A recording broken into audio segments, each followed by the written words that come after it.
হরেই কৃষ্ণ। সুপ্রভাত আমার সকল ভাই বোন এবং দর্শকদের। আমরা এই চ্যানেলে গীতার সমস্ত শ্লোকগুলি পাঠ এবং অধ্যয়ন করছি সম্পূর্ণ বাংলায়। এর আগের 3টে ভিডিওতে আমরা প্রথম অধ্যায় বিষাদযোগের 3টে শ্লোক নিয়ে আলোচনা করেছি। আজকে আমরা চতুর্থ, পঞ্চম এবং ষষ্ঠ শ্লোক নিয়ে আলোচনা করব।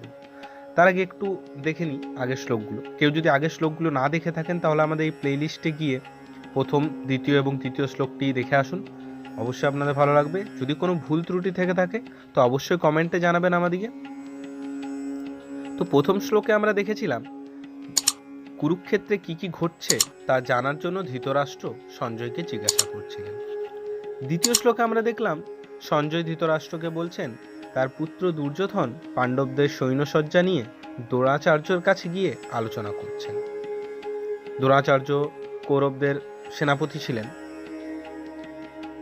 তৃতীয় শ্লোকে আমরা দেখলাম সেখানে দুর্যোধন দ্রোণাচার্যকে মনে করিয়ে দিচ্ছেন যে তিনি যেসব শিষ্যদিকে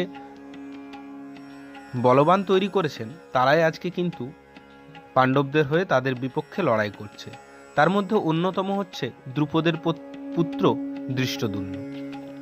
তো চলুন আজকের চতুর্থ, পঞ্চম এবং ষষ্ঠ শ্লোকটি শুরু করা যাক। প্রথম অধ্যায় বিষাদযোগ, চতুর্থ, পঞ্চম এবং ষষ্ঠ শ্লোক।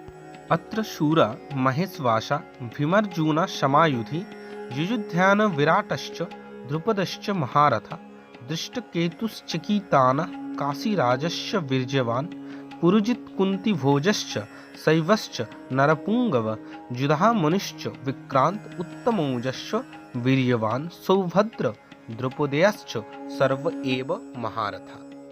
অনুবাদ: এই সমস্ত সেনাদের মধ্যে অনেকে ভীম ও অর্জুনের মতো বীর ধনুর্ধারীও রয়েছেন এবং যুযুধান, বিরাট ও দ্রুপদের মতো মহাযোদ্ধাও রয়েছেন।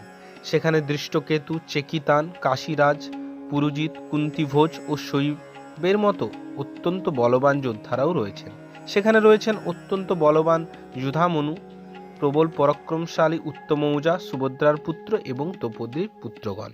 এইসব যোদ্ধারা সকলেই এক একজন মহারথী।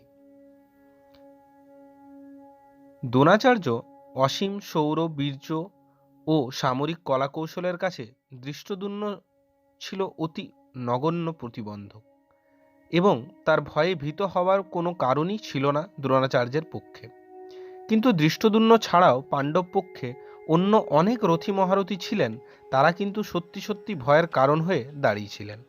দুর্যোধনের পক্ষে সেই সমস্ত যুদ্ধ জয়ের পথে তারা ছিলেন এক একটি দূরতিক্রম প্রতিবন্ধকের মতো, কারণ তারা সকলেই ছিলেন ভীম ও অর্জুনের মতো ভয়ঙ্কর। তাদের বীরত্বের কথা দুর্যোধন ভালোভাবেই জানতেন, তাই তিনি অন্যান্য রথী মহারথীদেরও ভীম ও অর্জুনের সঙ্গে তুলনা করেছেন। তাহলে আজকে এই পর্যন্তই। আমাদের ভিডিওগুলি ভালো লেগে থাকলে চ্যানেলটিকে সাবস্ক্রাইব করবেন এবং শেয়ার, লাইকও করবেন।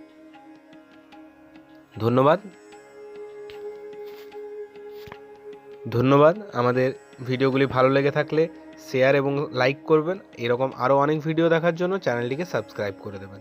নমস্কার। আপনাদের দিনটি শুভ হোক।